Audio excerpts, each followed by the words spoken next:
petit gâteau. Mais je voulais savoir, est-ce que quelqu'un il aimerait la moitié de mon gâteau? Il y a 1, 2, 3. Il est petit quand même. Hein? Je ne vais pas vous donner tout ça. En tout cas, je peux faire la moitié de mon gâteau. Mais attendez, j'ai ma règle. Là, il faut mesurer. Il fait 6 cm 5. Non, ça fait 7 quand même, si je l'aplatis un peu. Comme ça, c'est plus facile pour diviser en deux. Et donc là, je vais marquer. Et là, voilà. Un parti pour vous et un parti pour moi. Ça vous va?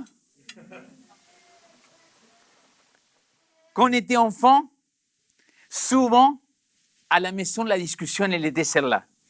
Quand on devait partager, ma soeur, elle est là, elle ne peut pas me laisser mentir. S'il avait un verre de coca et il avait un autre verre, ah, mon ami, tu avais intérêt à faire juste, tu avais intérêt à mettre la règle pour savoir si c'est exactement la même chose. Parce que si ce n'était pas la même chose, injustice. Mais non, dans jamais de la vie, je pouvais faire un truc pareil. Et là, je me suis dit, attends, mais est-ce que la vie, c'est pas un peu comme ça? Est-ce que parfois, on n'est pas devant des situations très injustes? Vous êtes d'accord avec moi qu'on vit dans une société qui est hyper injuste? Dans une société dans laquelle tu te dis, non mais vraiment, est-ce que c'est ça la justice?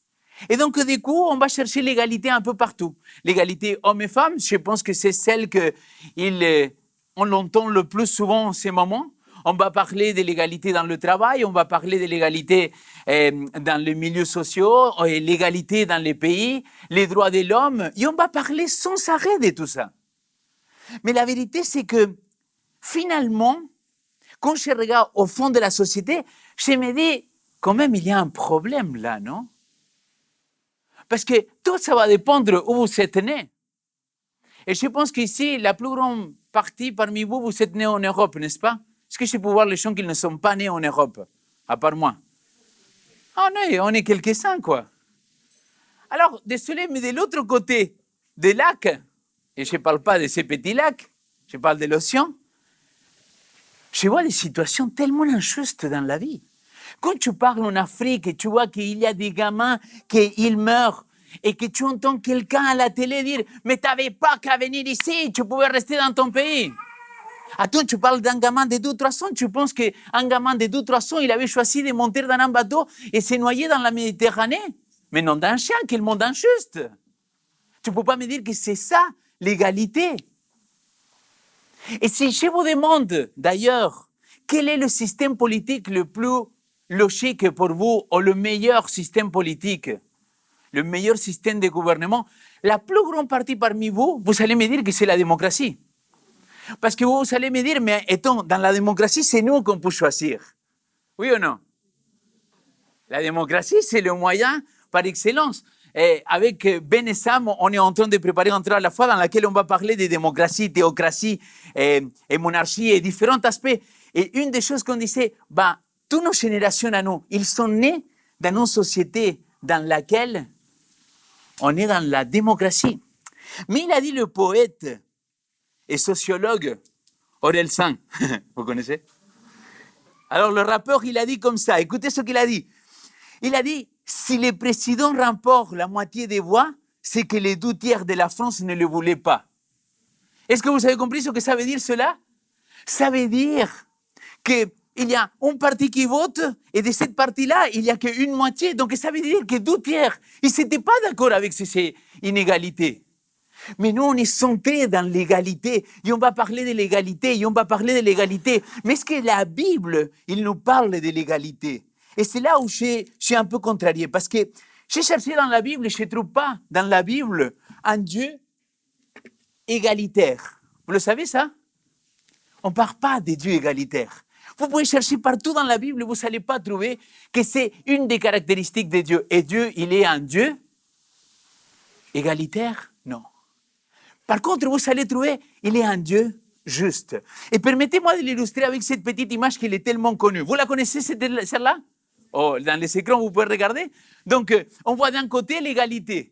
Donc, l'égalité, c'est qu'on donne une petite boîte à chacun pour que chacun il puisse arriver à regarder. Sauf que dans l'égalité, ce n'est pas la même chose. Et là, c'est la grande différence entre égalité et équité. Et vous savez quoi? Dans la Bible, il dit que les commandements de Dieu sont équitables. Et c'est exactement ça que j'essaie de partager aujourd'hui avec vous. C'est que nous, on ne doit pas chercher dans le royaume de Dieu l'égalité. On doit chercher l'équité.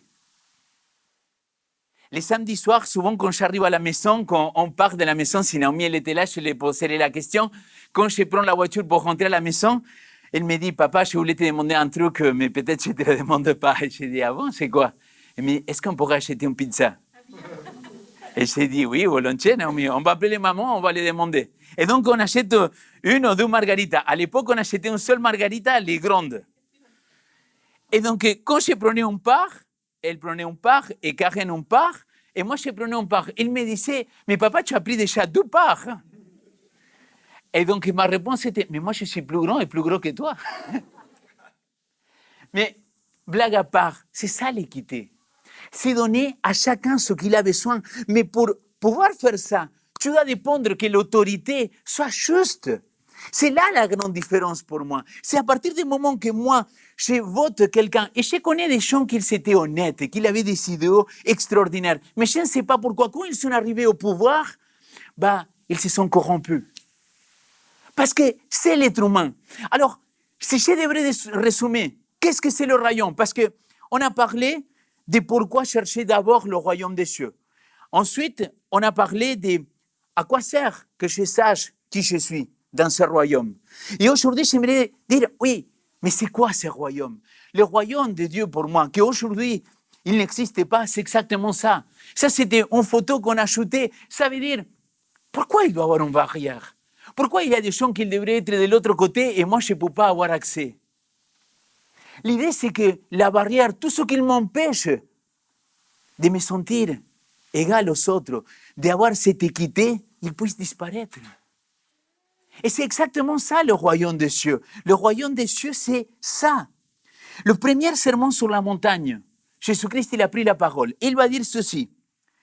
Heureux les pauvres en esprit, car le royaume des cieux est à eux. Heureux ceux qui pleurent, car ils seront consolés. Heureux ceux qui sont d'eux, car ils hériteront la terre. Heureux ceux qui sont faim et soif de justice, car ils seront rassasiés. Heureux ceux qui sont compatissants, car ils obtiendront la compassion. Heureux ceux qui ont le cœur pur, car ils verront Dieu. Heureux les artisans de paix, car ils seront appelés fils de Dieu. Heureux ceux qui sont persécutés à cause de la justice, car le royaume de Dieu est à eux. Le royaume, c'était d'ailleurs même pas ce que Dieu il avait choisi. Si vous savez vos Bibles, ça ne va pas apparaître dans le texte. J'aimerais vous raconter la première fois qu'on parle d'un royaume, et c'était dans le peuple de Dieu. Ça se trouve en 1 Samuel, pardon. 1 Psaume, ça n'existait pas. 1 Samuel. Donc, si vous êtes avec moi, je vous invite à aller 1 Samuel, au chapitre 8. Et là, vous allez trouver une scène qui est extraordinaire. Vous allez voir que Dieu, il avait choisi un système de gouvernement dans lequel lui, il était roi, et son peuple, il allait le défendre, il allait le conduire. Et là, regardez ce qu'il dit. Au verset 5. Chapitre 8, verset 5, et il le dit à Samuel, « Toi, tu es vieux, et tes fils ne suivent pas tes voies. Qu'il soit notre juge, comme en toutes les nations. » Samuel lui dit, « Attends, mais notre juge et roi, c'est Dieu. » Et le Seigneur dit à Samuel, « Écoute le peuple et tout ce qu'il te dira. Ce n'est pas toi qu'ils sont en train de rejeter, c'est moi qu'ils rejettent. Ils ne veulent plus que tu sois roi sur eux. » En gros, ce qui se passe ici dans cette histoire-là, c'est que le peuple dit, écoute, je vois toutes les autres nations, et toutes les autres nations, ils sont un système de gouvernement dans lequel il y a un roi. Et ce roi-là, il a un rôle capital. Il va défendre le peuple, il va mener les batailles des peuples, et nous voulons ça.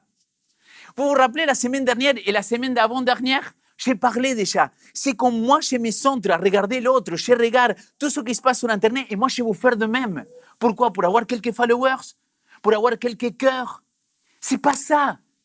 Mais le problème, c'est que nous, on est tellement imprégnés d'en copier ce qu'il va vivre l'autre, que le peuple d'Israël, il a dit, bah, tu sais quoi, moi aussi, j'aimerais avoir un roi.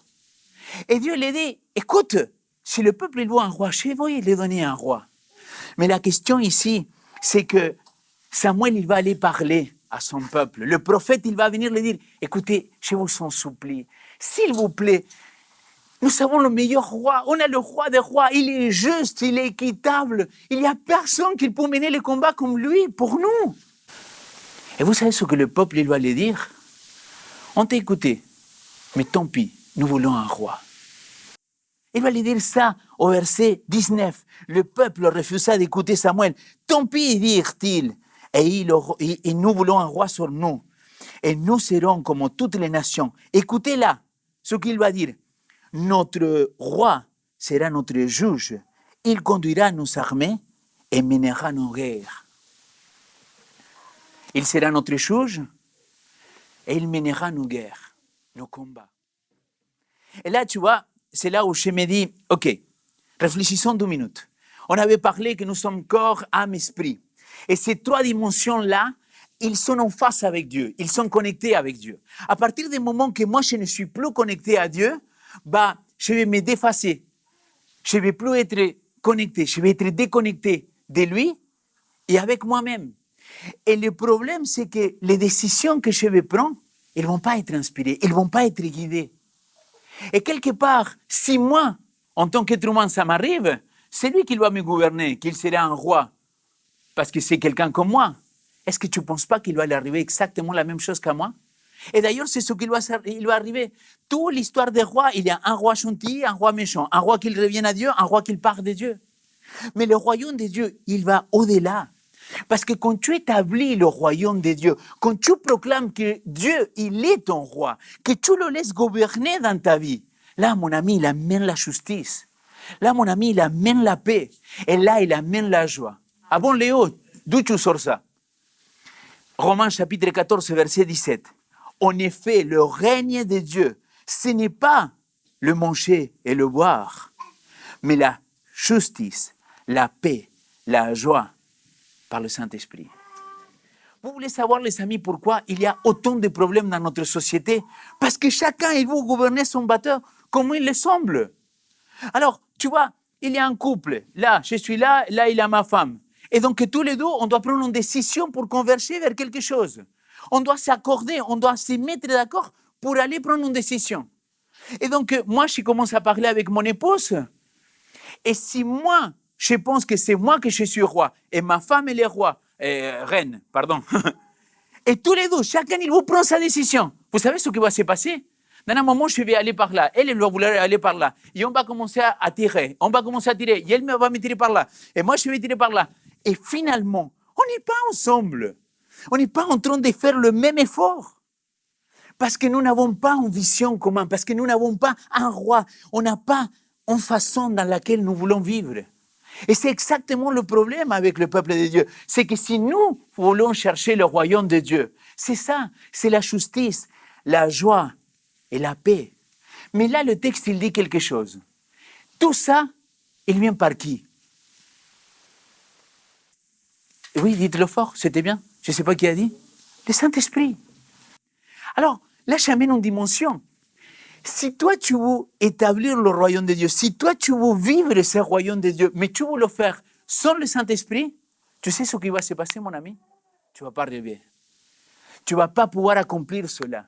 Tu ne vas pas pouvoir résoudre les problèmes, ni dans ton couple, ni avec tes amis, ni à l'école, parce que tu n'as pas compris que le seul moyen de pouvoir vivre dans ce royaume des cieux, c'est à travers le Saint-Esprit. Léo, d'où tu sors ça? Bon, là, le texte, il dit par l'Esprit. Et je vous partage un dernier texte. Regardez ça. Et là, je vous un grand amen. D'accord? Parce qu'il dit, car le règne de Dieu ne consiste pas en paroles, mais en... Oh là là là là. Car le règne de Dieu ne consiste pas en paroles, mais en puissance. Le mot puissance, et Joël me taquine parce qu'il dit que j'aime beaucoup le dire, c'est le mot power, quoi. Et le mot en grec, c'est dynamis, ou dunamis.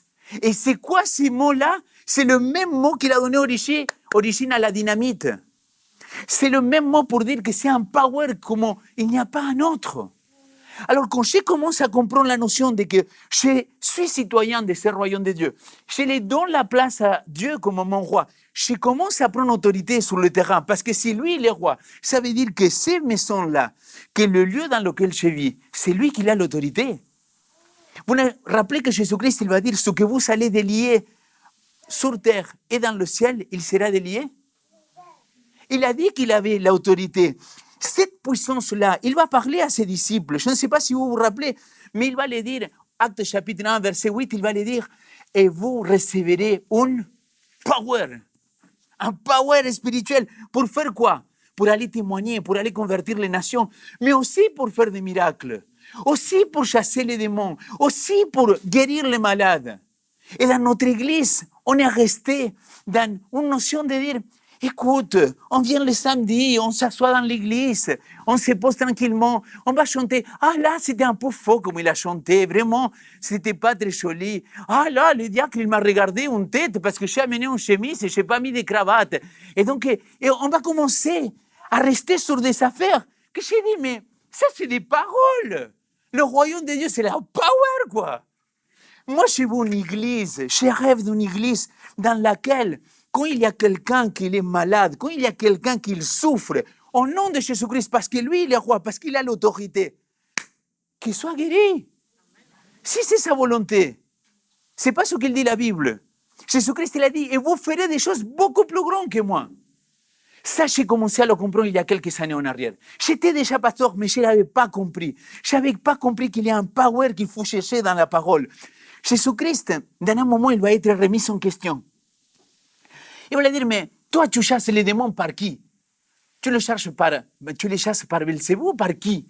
Et là, il va dire, écoutez, c'est Matthieu chapitre 12, verset 25 à 28. Mais le verset 28, il dit, mais si c'est par l'Esprit de Dieu que moi je chasse les démons, écoutez ça, c'est donc que le règne de Dieu est parvenu jusqu'à vous. Tu veux savoir quelle est la preuve que le royaume de Dieu, il est parmi nous? Alors, il doit avoir de power spirituel, mon ami. Une église tiède, une église qui ne bouge pas, une église qui reste statique, sans bouger, une église dans laquelle il ne vit pas la puissance de l'esprit, une église que, d'ailleurs, ou des membres d'église, de la communauté, que ça ne guérit pas, que ça ne chasse pas ce qu'il faut chasser. Là, mon ami, ce n'est pas le règne de Dieu encore. Je suis en train de me baser sur les Écritures. Je sais qu'on n'a pas pris conscience de la dimension du royaume de Dieu. Mais Jésus-Christ, avant de partir, il a dit, toute autorité, il m'était donnée dans le ciel comme sur la terre. S'il a toute autorité, et il a dit qu'il veut me partager cette autorité-là. Comment? À travers le Saint-Esprit, à travers cette puissance. Comment c'est possible que moi, je ne vais pas avoir ce pouvoir-là? Je dois recevoir le baptême du Saint-Esprit, mon ami. Luc chapitre 11, verset 13, il dit, priez tous les jours de votre vie, et mon Père, qu'il est bon, beaucoup plus bon que vous, il vous accordera le Saint-Esprit. Et c'est à partir de ce moment qu'il commence à avoir un power spirituel. Il y a quelques années en arrière, je me suis rendu compte que je ne priais pas assez pour avoir cette power spirituelle. Et j'ai commencé à prier selon 1 Corinthiens chapitre 12, 13 et 14. J'ai dit, Seigneur, vas-y, donne-moi les dons de l'Esprit que tu as besoin de me donner. Mais moi, je ne veux pas être un pasteur que tout simplement, il vient, il ouvre la Bible, il raconte ce qui s'est passé et la puissance. Parce que les paroles, il y a bien meilleurs prédicateurs que moi. Il y a bien meilleurs des gens qui vont avoir une diction en français. Mais moi, je m'en fiche, quoi. Moi, je veux cette puissance qui vient de Dieu, quoi. Et j'ai commencé à le réclamer. Il y a demandé. Et dans un moment, je suis parti faire une semaine de prière en Suisse. Et j'avais cette notion-là de dire, Seigneur, c'est ton royaume, c'est toi qui tu es roi, c'est toi qui tu as autorité sur les démons, comme sur les maladies, comme sur toutes les mauvaises choses de cette terre. Prends place dans ma vie, je te concède cette autorité. Et j'étais en train de faire cette semaine de prière à l'église de Renon. Et dans un moment, je ne sais pas pourquoi, j'étais en train de dire quelque chose comme dire, on ne prie pas assez pour les malades. On est trop timide. Et je sais pourquoi. Vous savez pourquoi on est trop timide pour aller prier pour quelqu'un qui est malade, quelqu'un qui est possédé? Je vais vous dire la vérité, même si les autres ne vous le disent pas. Vous voulez savoir, oui ou non? Si vous ne me dites pas tous oui, je ne vais pas. Au revoir. Non, mais motivez-moi un petit peu quand même, les gars.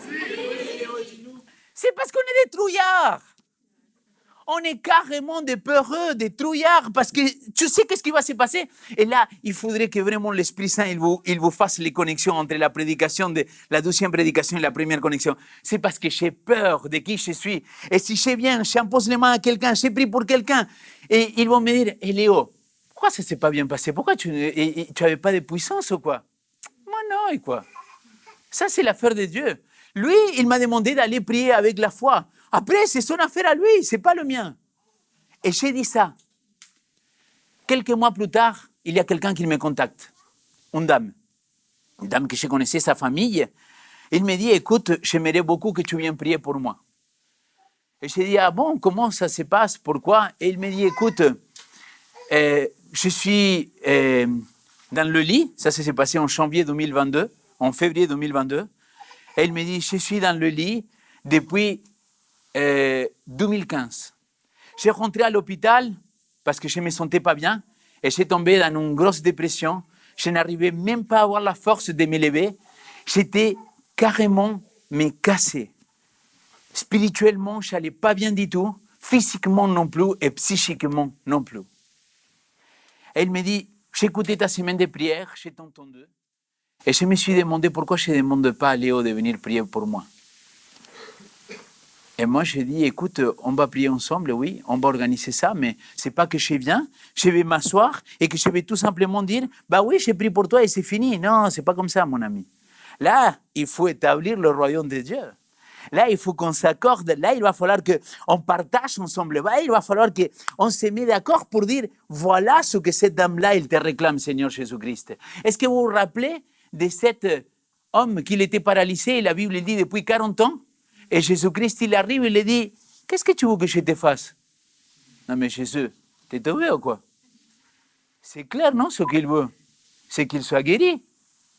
Pourquoi il le demande? Jésus-Christ, il ne va jamais faire un miracle si tu ne lui donnes pas l'autorité pour le faire. Et je ne vais jamais proposer d'aller prier pour quelqu'un si cette personne-là, il ne le demande pas. Jésus-Christ, il était dans cette région-là et il est parti de là sans faire beaucoup de miracles. Marc, il dit sans faire aucun miracle parce que les gens n'ont pas mis la foi en lui. Donc c'est une affaire de tout, ce n'est pas le miracle d'un pasteur. Mais c'est ensemble. Dolson, il dit, on s'accorde ensemble pour demander quelque chose au Père. Et le Père qui est au ciel, il va répondre. Oui, un amen plus...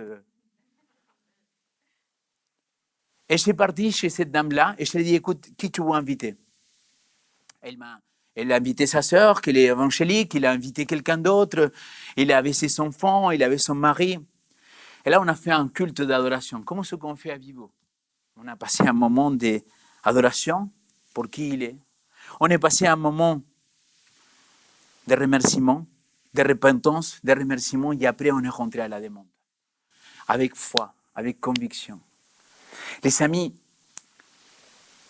je viens d'une culture dans laquelle tout est rationnel. L'Argentine, il n'est pas trop sentimentaliste, à part pour le foot. Mais on était là, et moi j'avais prié. J'avais demandé à l'équipe de prière de prier pour cette guérison. Et d'ailleurs, dans la semaine, je n'étais pas si convaincu que c'était qu'une guérison simplement. Il y avait quelque chose qui l'a perturbé d'autre. On a imposé les mains. On l'a oint, on l'a mis de l'huile sur la tête. Pendant des semaines, je n'ai eu aucune nouvelle. Je ne savais pas ce qui s'avait passé. Mais moi, j'étais en paix, vous savez pourquoi? Parce que ce n'était plus mon affaire. C'était l'affaire de Dieu, j'avais confié ça entre les mains de Dieu. On s'en fiche. Et là, j'ai reçu un texto, j'ai oublié le téléphone là derrière. Et le texto, il disait, écoute Léo, j'aimerais quand même témoigner.